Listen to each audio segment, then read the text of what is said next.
Hi, welcome to the conversation, episode one. Today we're going to be talking about life after the pandemic. So, first, we're going to discuss how our lives have changed as a result of COVID. And then we're going to look forward and we're going to see what are some of the lasting effects that we'll see. So, to kick it off, I'm going to ask my fellow co-hosts, Prin and Taya, to discuss some of the things that have changed for them. In that order. It can be. Okay. So Prin is joining us. Yes. For me, oh gosh, a lot has changed. I think one of the biggest things is the ability to travel, freely. I Mm. might not have traveled as much. I was more thinking in my mind, there are these places that I want to go, Mm. and it seems like the likelihood of going to them is going to be like has been, or the likelihood of just having the ability to go to them has been challenging.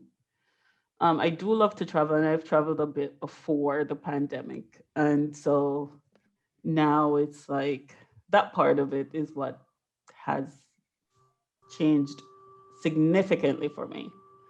In terms of being home and being in quarantine, I'm fine with that because I'm always at home if I'm not traveling far. And when I Mm. talk about traveling, I mean like traveling out of state or traveling out of country. But in terms of just going out to a restaurant or going out to see friends, I don't miss those things that much.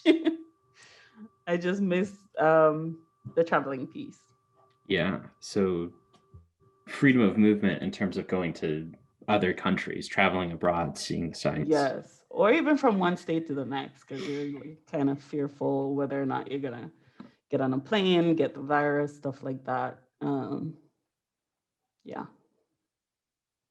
Yeah. I can definitely feel for you there. This Taya, is how about you?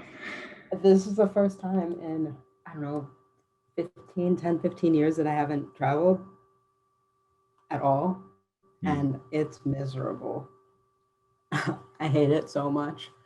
Um, Outside of that, though, I can't say my habits are gonna. I can't say much is gonna change after this is over because nothing. I've been a pretty introverted person throughout my life, so really I spent this year just focusing on music, focusing more on art, which is what I was doing anyways, which is what I'm going to continue to do afterwards. Um, I did, however, realize I was not as introverted as I previously believed, and I do like people, and I miss being able to turn down invitations. And I say this all the time, but wow, do I miss saying no to people? Like to the point where I would, if someone was like, "Hey, there's a rave," I would go. And I hate raves. I would totally do that now. So it's not much has changed, but mentally, I think I'm not as strong as I was before. It's the isolation. It's getting me. Yeah. Yeah, I think it's fair to say it's getting us all. How How about about you? you? Yeah, so I will say for me, I definitely feel you, Prin, in terms of like not being able to travel, especially to other countries. And Taya, definitely, I think that there's an element of really missing people. So I tended to be more of a hybrid type person where it's like I did get some energy from being with people, but then I also liked my downtime and not to be with people. But in terms of just like transformative stuff, I'm noticing that I picked up more, like my wife and I picked up more hobbies. So we got chickens. We expanded our garden. I hunted rabbit for the first time, and like Wow. from shooting them to like cooking them, like I did all of the steps on my own. So it felt very much like an episode of Survivor Man or something. Man versus COVID. That's good. I wanted to pick up new skills, but I was like, maybe it's better to just focus on what I'm already doing. Maybe I should have though, because I was just complaining earlier about not doing anything new and No, nothing there's still exciting time. happening. Unfortunately, yeah, we probably Yeah. have another year. So who knows? Check back in with me in a year. Mm. Yeah. That's the thing. I think, it made us see things that we can do. Like one, just to find skills that we've had for a long time that we've never used. And it made you make you want to explore those more or learn new things, which I've seen a lot of people over the past how many months? 11 months. um, just like reinventing themselves or becoming one with nature or things like that. Yeah. It's it's interesting you say that because I'm also in the process of like learning how to meditate and like addressing issues, and I'm in therapy, but I can't say the pandemic was what brought that on. I got into a dumb relationship and then got out of it during the pandemic. Like, I feel like that's what put me into therapy and got me working on all of this, not the pandemic, but the pandemic definitely made everything 10 times worse. Mhm. But it is nice that people are getting out there and like finding themselves in the middle of this. And I feel like that's something we should be celebrating a lot more than we are. Mhm. Yeah, not to diminish like the bad things that happen from it, but I have noticed that for me, the pandemic was a huge pause button. And so it forced me to be still in ways that I didn't want to be still. And still, there are ways in which I don't necessarily want to be still in the midst of the pandemic. I have my life goals, and those have to be put on hold while dealing with just some of the practical ramifications. But yeah, it reminded me when I got the stomach bug when my wife and I were married. And like this was earlier on before we had Amelia. And uh, it was just like a forced pause, and there was almost a peace in the midst of that. And granted, I haven't felt 100% peace all throughout the pandemic, but there are definitely moments where I'm forced to reflect and be more introspective. So like there is kind of that character attribute, even as I like the greatest cost has been being able to be with family, which I especially haven't been able to enjoy that in recent months, and that's been really sad to like not go home for Christmas or to not go home for Thanksgiving.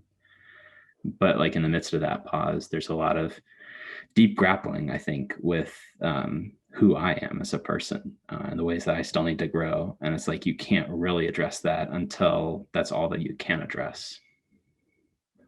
Mhm. I want to pick up on what Tay mentioned about, it- the pan.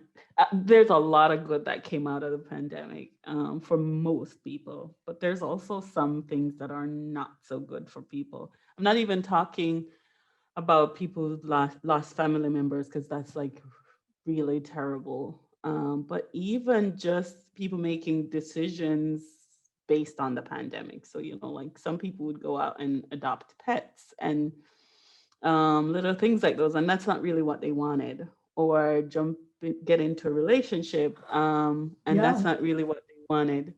what And then happened they to me. just because of the pandemic, and then they find out that, oh. Yeah.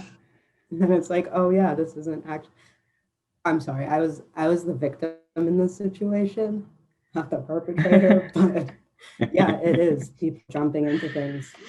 Like, sorry, I did not mean to interrupt. Please continue that No, no, point. no. I wanted to. That's what I wanted to get into. I was gonna ask you to elaborate a little bit on that whole thing. Not into your personal business, but how you felt about taking on something like that, and then Okay. Well, we're about to get into my personal business then. sorry. That's fair. No. So before this happened, I was in a really, really good place in my life because even though we had just gone into the pandemic, I was like December 2019, I had traveled to Vietnam. I traveled in March 2020, right before everything shut down because we didn't know it was going to be bad. So I was kind of riding a high off of that. My band had our last show like 2 days before shutdown happened. And like I said, I am fine with being alone. So I was just like, cool, going to focus on music and art for like the next month or so. And that was really good, really strong. And I was spending time with my friend in West Virginia as well, on her homestead. And I was just in a really good spot. And then my ex thing came into my life. We've actually been friends for a while, so I'm not going to say anything bad here, but came into my life. And for me, getting into the relationship was fine because I was coming from a strong place in my life. So it was honestly just a matter of rearranging my priorities. But for my ex was coming from a bad place. And I think there was this idea that maybe the relationship or having someone interested in you could make you feel better, kind of like how depressed people will get into relationships because that attention that they're getting is a temporary high and a temporary release from the depression. I think that's what happened. So I had to deal with the ramifications of that one. And now I'm not in as good of a place, but I also did recognize that. So I'm getting work and I'm working on it, but I got lucky in that I was coming from a strong place when the relationship started. So like it wasn't hard for me, even in the pandemic. It was just a matter of my ex is immunocompromised. So I just had to make sure that I was isolating myself before we saw each other. But like I was doing that anyways, because I'm trying not to spread this disease. So yeah. Does that answer your question? Yeah, thank you. Yeah. There's been a lot of ups and downs throughout the pandemic. I think there were moments when I'm like, oh my God, I'm doing amazing, you know? And then there are moments I'm like, what the hell is going on? So it was a lot of ups and downs for me. Plus, Yeah. I lost my dog. Um, this is probably the first time I'm telling anybody about it outside of my family, but he's gone. He just got really sick, and for some reasons the vets didn't have a clue what they were doing. Yeah, so now I'm trying to the latter part of the pandemic here. I'm trying to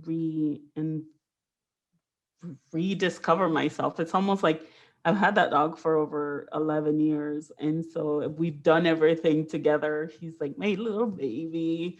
And so I keep seeing things. Like I even dreamt about him the night that he died. Uh, was super weird. Like he was saying bye to me in a sense. And I'm like, wow, so I have to deal with all of that. But for the most part, most of the other things have been okay or good. Mhm. Sorry you had to go through that, especially like in the middle of a pandemic.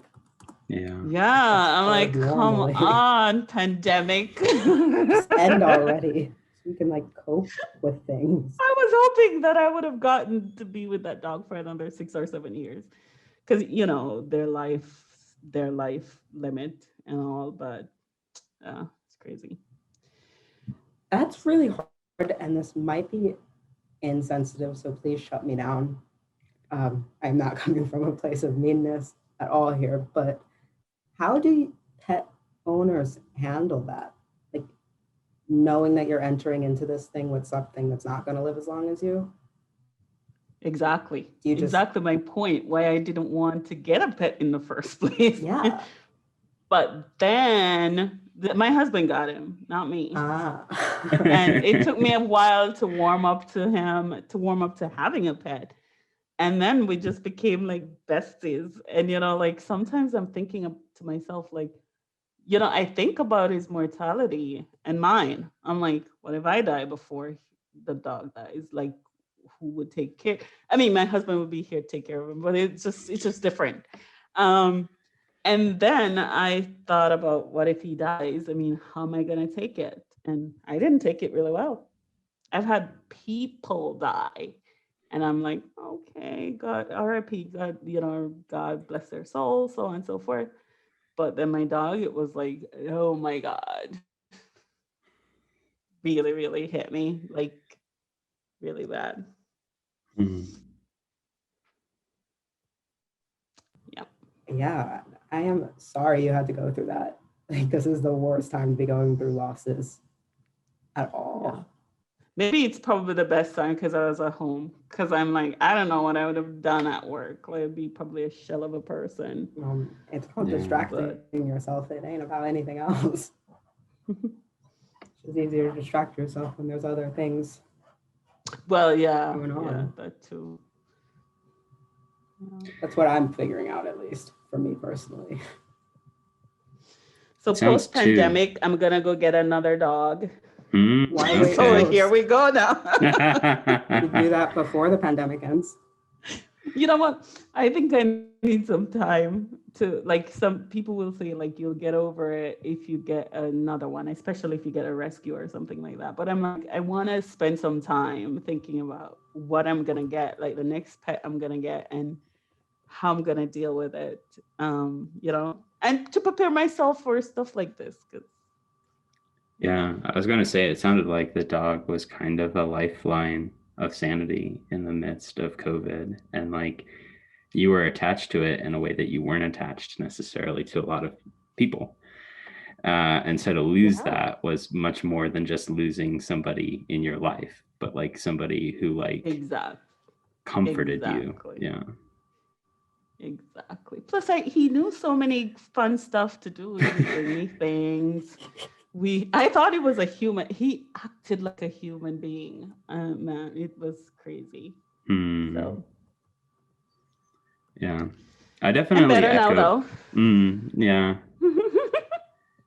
I definitely do echo that like cycle and kind of like the ups and downs throughout pandemic, because I think there are moments where it's like I've learned life lessons really well, or like one of the things I'm trying to do is get into writing, and so like I have a buddy that I like we collaborate and we have ideas about what we want to write, and like we are working towards those goals, but like it's kind of that lifeline of sanity. And I think for like about a month or so earlier this year, it's just like I can't focus, and then that kind of led to a spiral of like I can't focus on that, and so I'm just like coasting, and then it's like I feel awful, and it's like too awful to like do meaningful stuff that could be hard, and then it's like yet another like turn of the cycle, almost a spiral if you will, where it's just like okay, now I have less energy, and like just it's got to break sometime. So thankfully it did, but just yeah. Getting to that breaking point. Oh goodness, yeah. It's like everything is multiplied. It's like I think some of the insights are that much stronger because you're in a moment of like intense global suffering. So like your character development is like that much more impressive because it's like during a time that's difficult. But the thing, I don't want to impress anyone. Okay, so this is the first big breakup that I've gone through ever. That hurt. Well, we'll go with ever. Well, it wasn't really this. The first is the first significant time breakup. that I've been through. Yes, yeah, we'll go with that. And I had no idea how to deal with any of this. Like I didn't know what heartbreak was before this, and then I had to do it in the middle of a pandemic when I live alone, in isolation, where I couldn't meet new people. I couldn't have friends talk to me. Most of my friends don't live near me or are immunocompromised. So it's like basically going through this whole thing solo. And that was not okay, even knowing that like I'll get past this. That was not easy. But it was also like I didn't want to go through this character development. I was fine and happy with myself, and this was forced on me. And like I don't appreciate the pandemic for doing this. Like, I get that it's impressive, but I'm not happy about this. Yeah, I'm a better person, but I would have preferred not to be, you know? I prefer not to have to go through this to be a better person. Oh, to be sure. Like I don't think there are a lot of things that we would prefer to go through in order to build our character, but like I don't know, I see it as like it's a really significant moment in our lives. Like I think of I was read Day in the Life of Ivan Denisovich, which is about it's a fictional account about a Russian prisoner like during Soviet Union, who's in one of the gulags, and like he's suffering and he's like learning deep insights about himself, and it's like by Alexander Solzhenitsyn, and like just thinking about like I'm sure he did not like want to go through that, and probably if he were given the option he'd be like strongly tempted not to repeat, but just like that was so formative to his life. And like the character that he developed, and like I also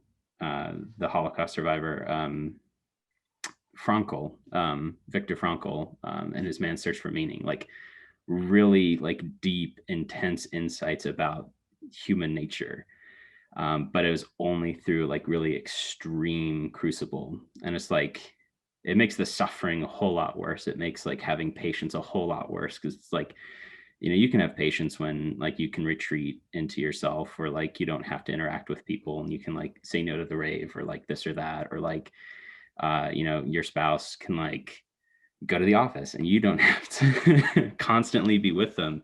But then it's like the moment where it's like you are forced beyond your control to reckon with the things that before you could escape, and now you have to face them again and again and again. It's like it's awe-inspiring, but it's awful in the moment. Definitely it's awful. I want to repeat and like wholeheartedly agree with what you're all saying, where it's like it is not pleasant. Mm-hmm. Mm-hmm. Yeah, you're right. Before, this was all stuff that it was very, very easy to just not handle. And it's like, well, now I have to, or else I'm not going to survive this. But wow, I do not appreciate it being thrust on me like this. They could have just gradually eased me into this personal growth. I'm just like, nah. Yeah, like I think that this is going to be a moment where like our generation will look back and we'll be like, yeah, we were made tough by this. It's like, you're complaining about like your thing. It's like I was like living during the pandemic when I had to do this, and like we couldn't do this for like 2 years. Like, don't give me that kind of thing. So we might get an attitude. I hope not. I think there's a chance. I think we're also very much all speaking from a place of privilege, because like we have jobs for the majority of this. So I feel like that is added stress we didn't necessarily have to go through. It's like that. I don't know how people dealt with that one. Especially in instances where like there's a family, if you're single it's fine, or if you're let's say one spouse is working, the other isn't. But there were some instances that I saw where both spouses like lost their jobs and stuff like that. I'm like, oh my God, that can't be good for anybody. And then not having the support of people either, because half of the people don't take it seriously. The other people are taking it so seriously that they don't understand that. Yeah, we might not need. We saw it a lot down here too with the service industry, because there's here it's like an intensive dependence on service and tourism and stuff like that. And I mean, all of that was gone for many families down here in Florida. But, that I feel like that one is really rough, because it's like half the people don't believe it's real and want the economy to open. The other half wants the economy to shut down, but isn't acknowledging that the other side needs the money. Like, and then we didn't have the government stepping in to help at all either. So yeah, and if you're saying that the economy should be open, yes, I think so, but put some plans in place for it, proper plans and proper, if you're in a situation where people are treating it like in Florida, where everybody down here is treating it like, oh, it's not a big deal. And then especially the young people who weren't really getting sick that much, but the old people were dying. And then the people in the service industry wanted to go back to work. And then there was, hey, let's go back to work, but there are no plans in place. And the governor pretty much censored the mayors, and they couldn't do anything locally to like enforce like wearing a mask, social distancing. They couldn't do anything where that is concerned. So it's almost like opening up a petri dish for the virus to spread, while some people are suffering and can't get back to what they needed to get back to. But Yeah. I feel like that's also an added level of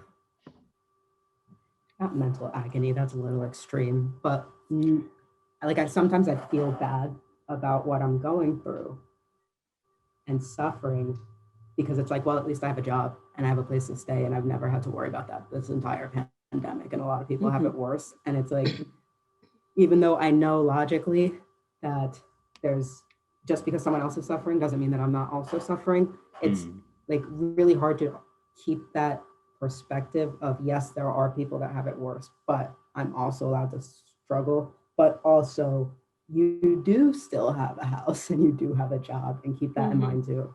I have not found that balance yet.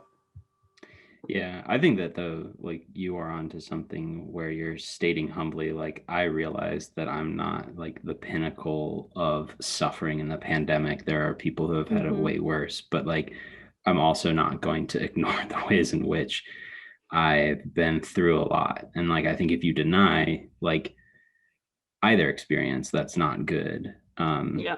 And like that, yeah. So as the future counselor, like it's good to like to express your experiences and to be able to name it and like be specific. So like that's a good thing to process through while still having a context of like realizing. Question then. Because meditation, they also say the same things, but how do you actually process these things? Like, I can say it out loud and intellectually, logically know it, but that doesn't help my feelings and my emotions. Like, how do I get those to connect? Because no one ever tells you that part. You just say it until you believe it. Well, I mean, like one of the things that we're going through, sorry, this is a little bit of a detour, but we need to acknowledge the emotions, because otherwise we can never address the root issue.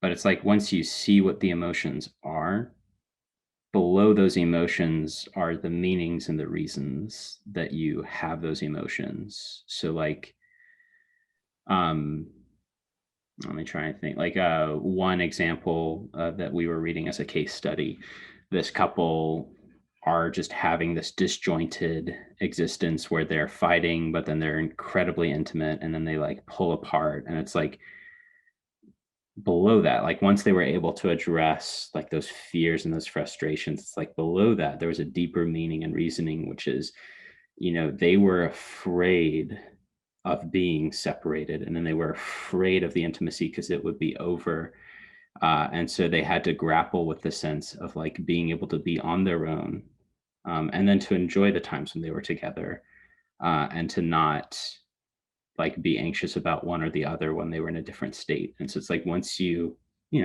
Socrates, once you've examined your life, like I think you're better able to process through that.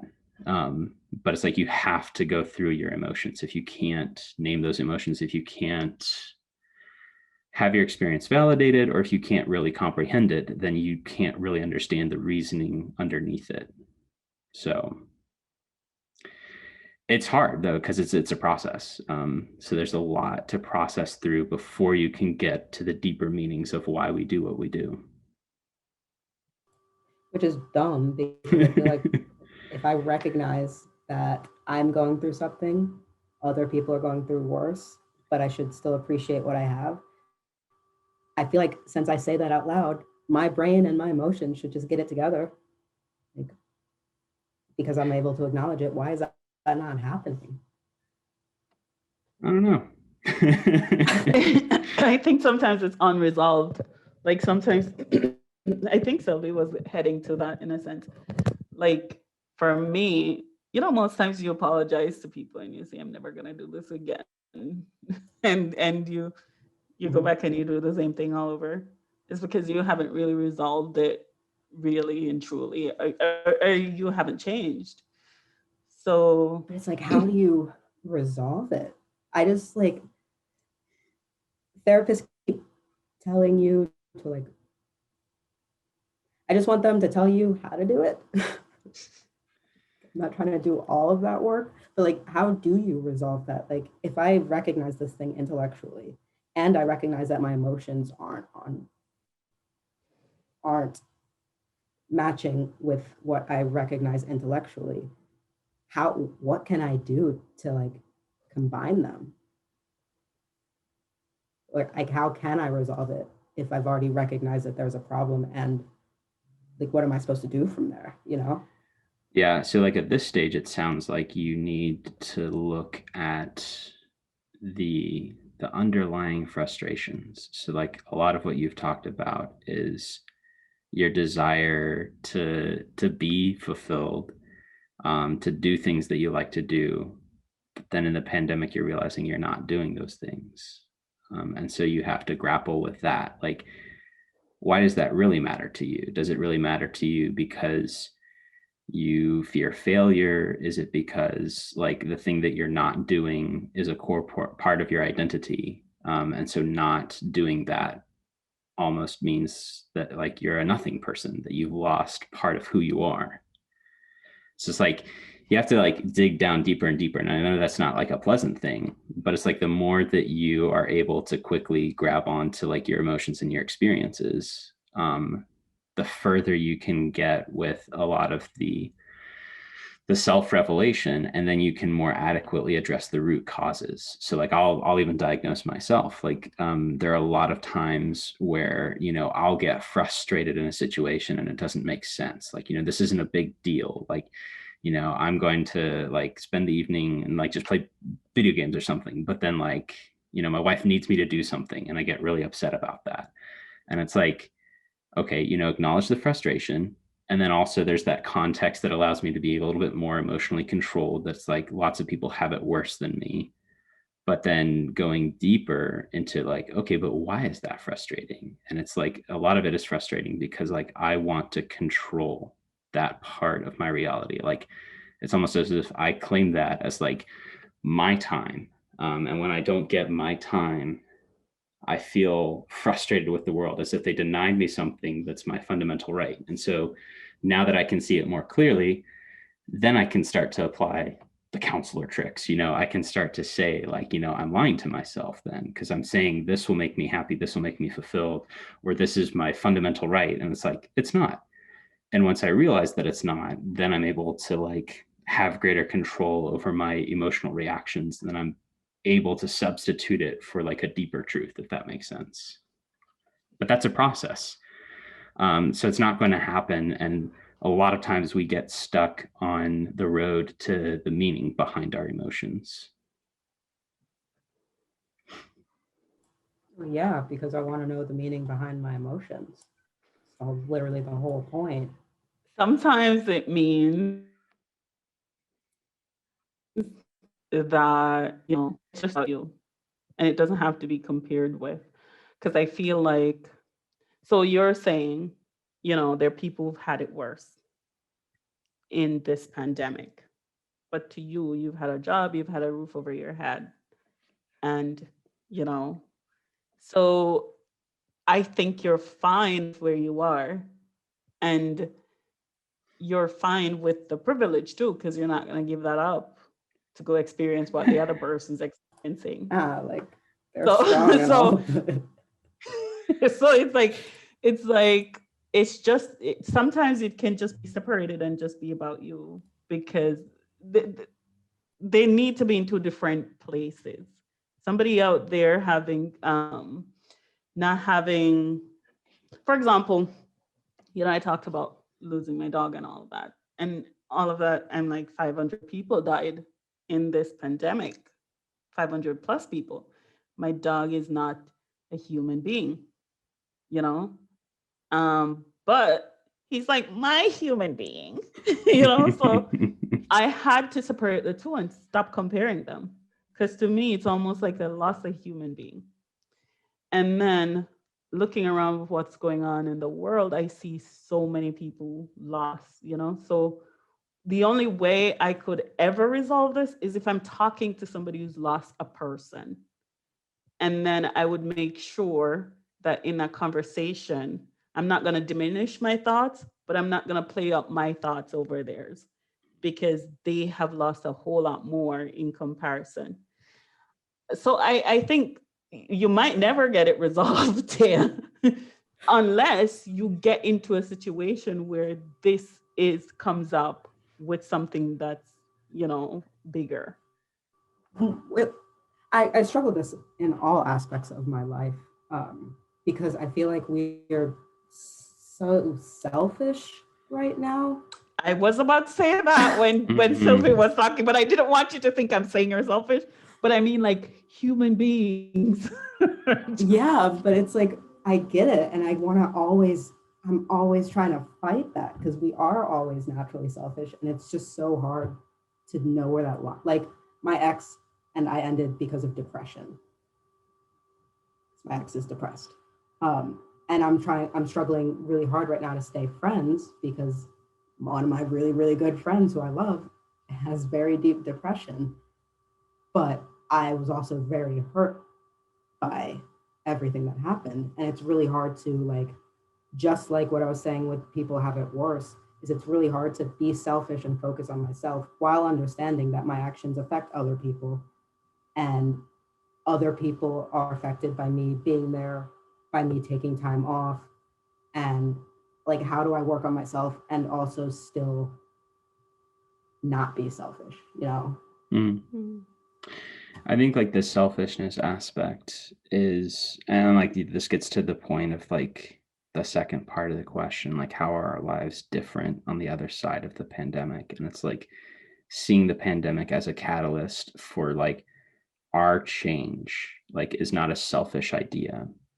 What's selfish is when we see the world through the lens of how does this make me feel good or bad, but like what is self-help, and actually humbling is when we start asking where are the ways in which I need to be transformed to be a better person, because then it's realizing, and it's kind of like taking us out of ourselves, and realizing, here are the areas where I come into conflict with people or myself, and I lose, and I make myself worse.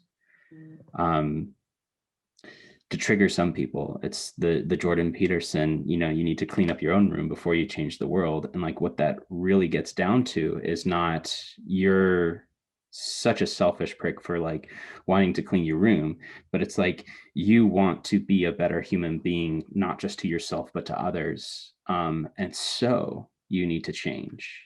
So to focus on changing yourself is a means to actually be kinder to others. Like you really can't help other people. You can't be a better spouse. You can't be a better girlfriend, partner, or friend, unless you are a better human being.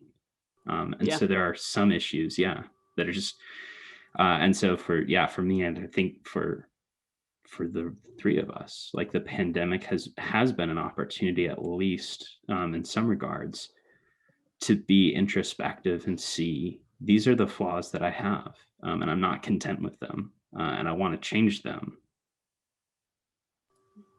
Yeah, but it's like, sorry, Prin, I actually want to hear your thoughts on this. You know why? One quick thing with one, yes, we need to be a better. If there's one thing that the pandemic has taught me, is to be a little bit more patient. Mhm. I've always been impatient, and I'm recognizing my impatience a little bit more now. And empathy. I'm empathizing with people a whole lot better. Like sometimes I listen to people's stupid conversation just because. And in the past, I would not have done that. I'd just be like, move along. But back to what we were talking, back to there. So what we mentioned before about, like people losing their jobs and stuff like that, and you still having a job in a house, those are way different than the breakup you mentioned earlier, because that too. they don't intertwine. With Somebody losing their job and you still having your house is just you thinking, oh, I'm in a better place than that person. So in general, I need to be a little bit more thankful, right? Yeah. or appreciative of what I have. But you don't have to resolve that, because there's no way that those people losing their job is going to intertwine with you at the No. moment, unless you're in a conversation with them at some point in time and you're like, okay, this person leaves their job and so on, and I still have my house. Maybe I should, be a little bit kinder to this one person. But if we take it back to the relationship thing that you mentioned earlier, so, and I'm gonna go back to what Sylvie mentioned earlier too, just now. The relationship ended, and you are probably gonna feel bad because that person is depressed, and you feel like, I should you be know, there, but I you can't should because I be have to there heal because, myself. yes. But getting back to what Sylvie mentioned now, you have to heal yourself before, because this is when the two is intertwining. It's closer this time. This time, you're closer to being in a place of privilege in a sense, I think is what you're saying, as opposed to this person who is depressed. But if you don't fix yourself, as Sylvie mentioned, deal with that breakup, deal with that grief, deal with that separation, and whatever else it is that's going on in your head, in your space, in your life, then even though that person has depression, I'm not saying you can't still give a kind word here or there, but you might not be able to take it on fully because you're not full yourself. It's like, an empty cup taking on an empty cup, and you can't share anything because you're empty yourself. So, yeah. Can we just pause and say that was a good analogy? I love that, Bryn. No, that was great. That's kind of harks back to what I was saying earlier, which is intellectually I can understand that, but emotionally, how do I get those two to connect? It's Yeah. that's what I'm working on right now. So that's where Yeah, I'm it's at good with that you're working on it, recognizing it the first thing, because it's hard sometimes to recognize that you need to, fix yourself. We're always wanting to fix other people and fix other people's business and stuff, and then we just On give this, so much. that's the other thing is I feel like we also go a little bit too far and to the other side, which is no one else matters. I'm the only one that matters. And we forget that we're social because we're human, and our actions affect others. And it's very easy to forget that. And I think like that balance is hard. And that's what I struggle with, at least. Yeah, it's recognizing what you can do and what you can't do. The whole wisdom to know the difference thing. So I think, like, even while you're fixing yourself, both doesn't have to be mutually exclusive, but still you need to recognize how much of you needs fixing before you can help somebody else. So let's say fixing me doesn't need a lot, like you say that to yourself, right? Like fixing me doesn't really need a lot, but this person needs a lot more help. How much can I put towards this person without depleting myself completely? And then the other thing too, dealing with depression and stuff like that, you would probably hate yourself even more if that person did something really bad to themselves that you could have helped to prevent. And just because you're over here fixing yourself, that's exactly where my mind went. Yes. So it's striking that balance and seeing how far you can go without hurting yourself in the process. Yeah. And I would say too, like, I think the socially connected bit, like, that's an inescapable lesson. Like, one of the things after the pandemic, that's just like, for me, one of the things I long for is human interaction again, like up close and personal. And like, I think in some ways, like, my struggle has been almost the opposite, where it's like I want to hang out with people, but it's like I've been forced to like dwell on myself. And there have been some good lessons, like, for me. So Prin had mentioned being patient. For me, it's like the responsibility bit. Like I tend to think of like, here's how I can impact so many people's lives. But it's like when that option is taken away from me, it's like, how can I be kind to my wife, my daughter? Like, how can I be responsible with myself? Mhm. And then I think going into a post-pandemic world, I'm thinking about how that balance will occur, where it's like there's still moments of peace and quiet, where it's like self-reflection and introspection and self-growth then spurs that greater connectivity and that greater investment in others. So it's like we're not the empty cup, but we're like an overflowing cup that's able to like Mhm. pour into others while we are being poured into ourselves. But it Right. takes a while sometimes to figure out the being poured into and then like freely giving, what we've been given. Yeah. I do it. I do it a lot too. I just feel like, everything with my family I need to fix. I need to be the person to do this one thing, do that one thing. And then sometimes I myself, like, I'm depleted. And so I've been trying to figure out how to not shut them off completely, but also still just take a little bit of a step back so I don't constantly hurt myself and be repetitive in that cycle. Have you been able to kind of start figuring that out during the pandemic when you were kind of forced into A little separation? bit. It goes in and out. Like sometimes you do it well, and then sometimes you revert back to like, oh boy, I'm back to where I was. But I found a lot of things during the pandemic to help me. Like I found out, I started looking into, like the fact that we're, people of color and lack a lot of privilege in some instances. And I looked at, the whole generational wealth gap and stuff like that. So I started reaching out to my nieces and nephews and try to say, hey, you need to get into this kind of business or that kind of business, or what do you think about this one thing?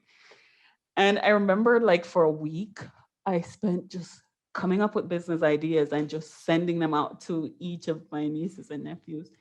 And some of them are doing them right now. Some of them are gonna have to wait a little bit later to work on, but I haven't lost sight of them because my thought is, like if somebody had done this for me when I was younger, I would probably have been a lot farther. Um, so I was like super hyper over one part of the pandemic doing all of that. And then, and then there was a time when I was doing nothing.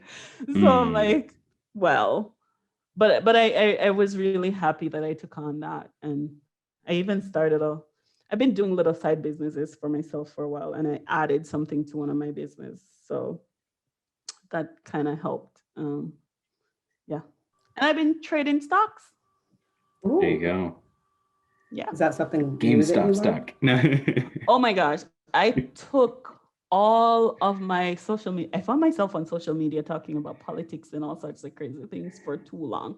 You guys know from the time we were talking. And I realized that I'm like, what else could I be doing with this? Mm. What if I channel my social media time into something else? And I've been thinking about trading stocks for a long time. So I finally got an app and I channel all my social media time to that. And now the only time I go on social media, join groups, I join self-help groups that are talking about stock trading and the stocks that I have. And that's all I communicate on social media Mm. these days. Like my friends are like, I haven't seen you on social media in a while. I'm like, I've seen you, but I'm not there doing that. That's interesting, and I feel like that's a good thing to take away from this pandemic, like financial knowledge and financial growth. I feel like a lot of people Yeah. have got started paying attention, a lot more attention to their finances than they had before. Now that you have to do that, like you have You to balance have the to. books. You can't go out with friends on Friday, so you have to look at your Yeah. finances. Yeah. Yeah. That's Well, pretty cool. as we start to wind down this episode, I want to just conclude by just having each one of us give some reflection and kind of the road forward. So like, what is it that you are looking forward to in kind of this new chapter, a post-COVID chapter?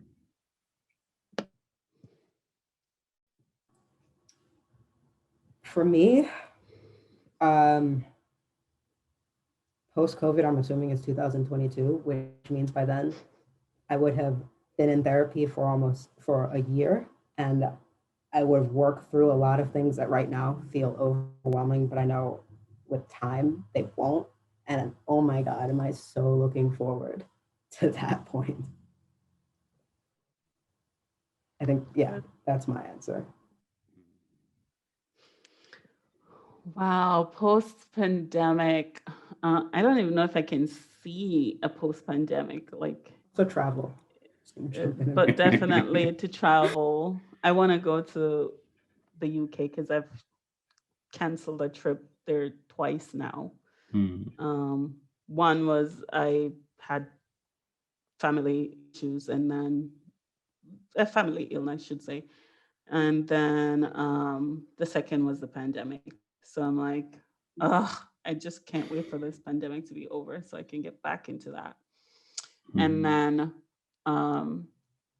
there were so many little things I started fixing about myself way before the pandemic. Like, I went natural, so I had my natural hair, or, I was working on weight loss, or I did gardening. And, now I'm doing this financial stuff, and I want all of them to merge. Because, it's like I keep picking up one thing and I do really well with it. And then after a while, I'm like, it's worn out. And then you move on to the next thing and you do really well and it's worn out. So I'm like, why can't I do them all at once?